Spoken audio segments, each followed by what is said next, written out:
Est-ce qu'il vous est déjà arrivé, au milieu du bruit du monde, de vous sentir soudainement invisible ou sans importance, comme si votre existence n'était qu'un numéro dans une foule immense? Aujourd'hui, mon frère, ma sœur, je viens vous dire que le ciel n'est pas de plomb. Le ciel s'ouvre. Nous célébrons le baptême du Seigneur, un moment charnière où Dieu ne se contente plus de nous regarder de haut, mais vient se tenir à nos côtés, dans l'eau de nos propres combats. Avant d'écouter cette promesse divine, entrons en prière avec la première lecture, suivie d'un chant de louange pour préparer nos cœurs à recevoir l'Évangile. Lecture de la parole du jour. Lecture du livre du prophète Isaïe 42, 1 à 4, 6 à 7. Voici mon serviteur que je soutiens, mon élu qui a toute ma joie. J'ai fait reposer sur lui mon esprit. Aux nations, il proclamera le droit. Il ne criera pas, il ne haussera pas la voix. On n'entendra pas sa voix dans la rue. Il ne brisera pas le roseau froissé, il n'éteindra pas la mèche qui faiblit. De toute vérité, il proclamera le droit. Il ne faiblira pas, il ne se laissera pas briser, jusqu'à ce qu'il ait établi le droit sur la terre.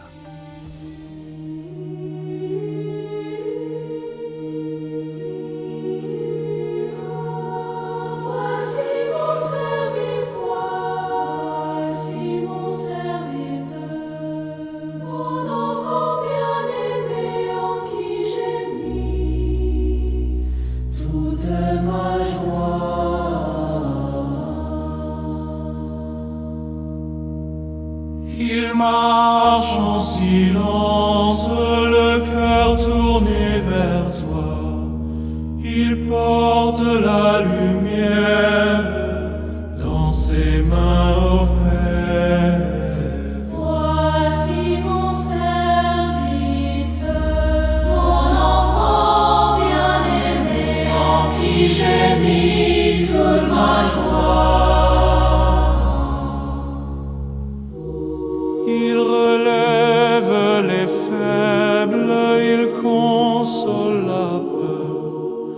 Son souffle est prière, son regard promesse. Sur lui repose ta paix, sur lui veille ta flamme, de ses plaies jaillit la douceur qui sauve. Voici mon serviteur, mon enfant bien-aimé, en qui j'ai mis toute ma joie.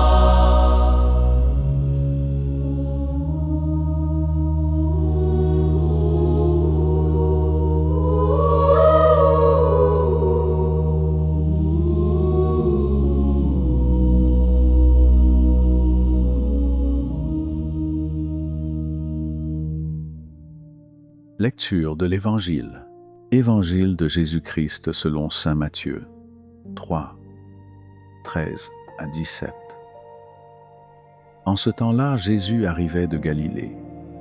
Il paraît au bord du Jourdain, et il vient à Jean pour être baptisé par lui. Jean voulait l'en empêcher, et disait, « C'est moi qui ai besoin d'être baptisé par toi, et c'est toi qui viens à moi. » Mais Jésus lui répondit, « Laisse faire pour le moment, car il convient que nous accomplissions ainsi toute justice. » Alors, Jean le laisse faire. Dès que Jésus fut baptisé, il remonta de l'eau, et voici que les cieux s'ouvrirent. Il vit l'Esprit de Dieu descendre, comme une colombe, et venir sur lui. Et du ciel, une voix disait, « Celui-ci est mon Fils bien-aimé, en qui j'ai mis tout mon amour. » Frères et sœurs, cette scène du baptême de Jésus est d'une profondeur qui doit bouleverser notre quotidien. Pourquoi Jésus, celui qui est sans péché, fait-il la queue avec les pécheurs pour recevoir un baptême de conversion? Le premier point clé, c'est la solidarité divine. En descendant dans le Jourdain, Jésus ne vient pas chercher une purification qu'il possède déjà.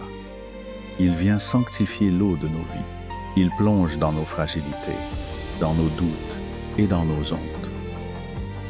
Dieu ne nous sauve pas depuis un balcon céleste. Il descend dans la boue avec nous. Quand vous vous sentez sale ou indigne, rappelez-vous que Jésus est déjà là, dans cette eau trouble, pour vous tendre la main. Ensuite, voyez ce signe. Les cieux s'ouvrent. Dans la théologie biblique, le ciel fermé représentait la séparation entre l'homme et Dieu. Par le baptême de Jésus, cette barrière est brisée. La communication est rétablie. Mais alors, posez-vous cette question. Vivez-vous comme une personne qui a le ciel ouvert au-dessus de sa tête? Ou restez-vous les yeux fixés sur vos problèmes, comme si vous étiez seul face au destin? Enfin, le point le plus important, la voix du Père. Celui-ci est mon Fils bien-aimé. Remarquez bien que Jésus n'a pas encore prêché. Il n'a pas encore guéri de malades. Il n'a pas encore porté sa croix. Et pourtant, il est déjà bien-aimé. Votre valeur aux yeux de Dieu ne dépend pas de vos réussites, de votre argent ou de votre perfection morale. Elle dépend de ce lien de filiation. Vous êtes enfant de Dieu avant même d'avoir fait quoi que ce soit de bien. La théologie nous enseigne que le baptême est un caractère indélébile. Vous appartenez à Dieu pour toujours. Le monde passera son temps à vous juger sur ce que vous faites. Dieu, lui, vous regarde pour ce que vous êtes, son enfant. Laissez cette vérité couler dans votre cœur aujourd'hui. Je pense à l'histoire d'un homme que j'ai rencontré, que nous appellerons Paul.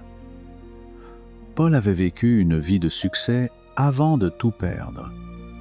Suite à une faillite, il s'était éloigné de l'Église, se sentant maudit par Dieu. Un jour, alors qu'il marchait sans but, il est entré dans une petite chapelle où un baptême était célébré. Il a entendu le prêtre dire au nouveau-né « Tu es devenu une créature nouvelle ». Paul a éclaté en sanglots. Il a compris que ses échecs financiers n'avaient aucune prise sur sa dignité spirituelle. Il s'était cru fini, alors qu'il était simplement froissé, comme le roseau de la prophétie d'Isaïe. Ce jour-là, il a redécouvert que le Seigneur est partout, même dans le silence d'une banque vide ou dans la solitude d'un appartement trop grand. Sa théologie est devenue une vie. Il n'était plus un ex-patron, il était un fils. Pour conclure, rappelons-nous que le baptême du Seigneur clôt le temps de Noël et ouvre le temps de sa mission. C'est un appel à sortir de l'ombre. Soyez fiers de votre baptême, non par arrogance, mais par gratitude. Vous portez en vous une étincelle que rien ne peut éteindre. Si cette prédication a réveillé quelque chose en vous, je vous invite à aimer cette vidéo et à la partager avec quelqu'un qui se sent aujourd'hui abandonné ou indigne. Abonnez-vous pour ne pas manquer nos rendez-vous avec la parole. Avant de nous quitter, prenons un temps solennel pour confier nos intentions de prière au Seigneur. Seigneur, nous te présentons nos intentions. Nous t'offrons cette prière particulièrement pour la paix dans les régions du monde actuellement déchirées par les conflits, afin que l'esprit de douceur, descendu comme une colombe sur Jésus, apaise les cœurs des puissants. Nous prions aussi pour tous ceux qui, en ce mois de janvier, souffrent de la solitude ou du froid. Notre Père, qui es aux cieux, que ton nom soit sanctifié, que ton règne vienne, que ta volonté soit faite sur la terre comme au ciel. Donne-nous aujourd'hui notre pain de ce jour. Pardonne-nous nos offenses, comme nous pardonnons aussi à ceux qui nous ont offensés. Et ne nous laisse pas entrer en tentation, mais délivre-nous du mal. Amen. Je vous salue Marie, pleine de grâce. Le Seigneur est avec vous. Vous êtes bénie entre toutes les femmes, et Jésus, le fruit de vos entrailles, est béni. Sainte Marie, Mère de Dieu, priez pour nous pauvres pécheurs, maintenant et à l'heure de notre mort. Amen. Gloire au Père, et au Fils, et au Saint-Esprit, comme il était au commencement, maintenant et toujours, et dans les siècles des siècles. Amen. Je vous invite maintenant à prendre quelques minutes de silence pour laisser la musique porter vos propres prières vers le Père. Je vous remercie du fond du cœur de nous suivre. Je vous dis à bientôt et que Dieu vous bénisse et vous protège. Amen.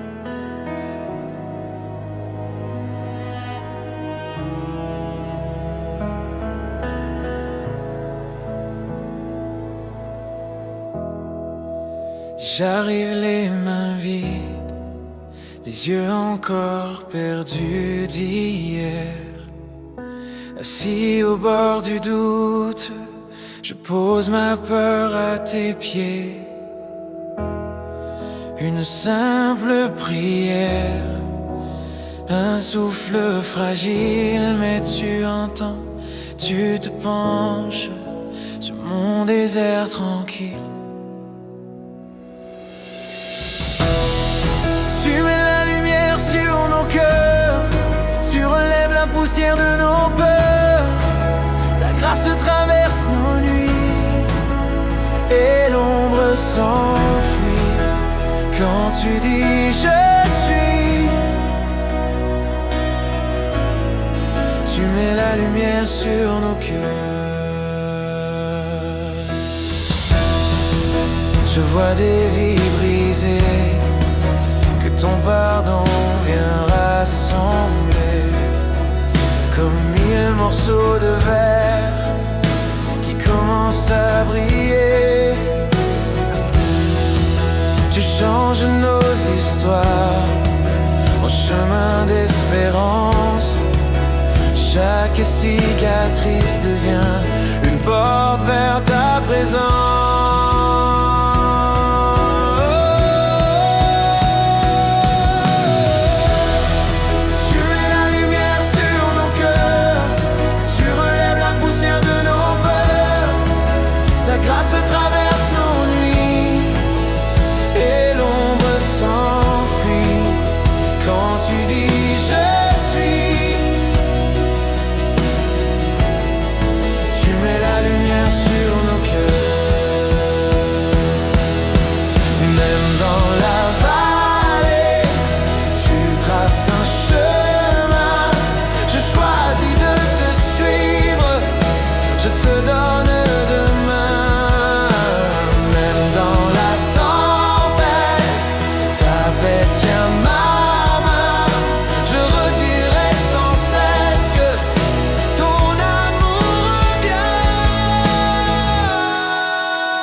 Tu mets la lumière sur nos cœurs.